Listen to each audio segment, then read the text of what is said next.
السلام علیکم ورحمۃ اللہ وبرکاتہ۔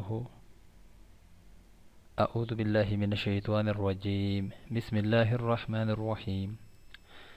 کیا حضور علیہ الصلاۃ والسلام پر جادو ہوا تھا؟ حضرت عائشہ رضی اللہ تعالیٰ عنہ سے روایت ہے کہ بنو زریق کے یہودیوں میں سے لبید بن اعصم نامی ایک یہودی نے رسول اللہ صلی اللہ علیہ وسلم پر جادو کر دیا، یہاں تک کہ رسول اللہ صلی اللہ علیہ وسلم کو یہ خیال آتا کہ میں یہ کام کر رہا ہوں، حالانکہ آپ صلی اللہ علیہ وآلہ وسلم وہ کام نہیں کر رہے ہوتے تھے۔ حتیٰ کہ ایک دن یا ایک رات کو رسول اللہ صلی اللہ علیہ وسلم نے دعا کی، پھر دوبارہ دعا کی، پھر تیسری بار دعا کی، پھر فرمایا، اے عائشہ، کیا تمہیں معلوم نہیں کہ جو کچھ میں نے اللہ تعالیٰ سے پوچھا تھا وہ اللہ تعالیٰ نے مجھے بتلا دیا؟ میرے پاس دو آدمی آئے، ان میں سے ایک میرے سرہانے بیٹھ گیا اور دوسرا میرے پیروں کی جانب بھی بیٹھ گیا۔ سو جو آدمی میرے سرہانے بیٹھا تھا اس نے پیروں کی جانب والے سے کہا، یا پیروں کی جانب بیٹھنے والے نے سرہانے والے سے کہا، اس شخص کو کیا تکلیف ہے؟ دوسرے نے کہا، ان پر جادو کیا گیا ہے۔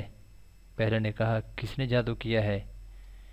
دوسرے نے کہا کہ لبید بن اعصم نے۔ پہلے نے کہا، کس چیز میں جادو کیا گیا ہے؟ دوسرے نے کہا، کنگھی میں اور کنگھی سے جڑنے والے بالوں میں، اور کہا، تر کھجور کے خوشہ کے غلاف میں۔ پہلے نے کہا، یہ چیزیں کہاں ہیں؟ دوسرے نے کہا، ذی عروان کے کنویں میں۔ حضرت عائشہ رضی اللہ تعالی عنہا نے کہا، پھر رسول اللہ صلی اللہ علیہ وسلم اپنے چند اصحاب کے ساتھ اس کنویں پر گئے۔ پھر آپ صلی اللہ علیہ وسلم نے فرمایا، اے عائشہ، اللہ کی قسم، اس کنویں کا پانی مہندی کے پانی کی طرح تھا اور وہاں کھجور کے درخت شیاطین کے سر کی طرح تھے۔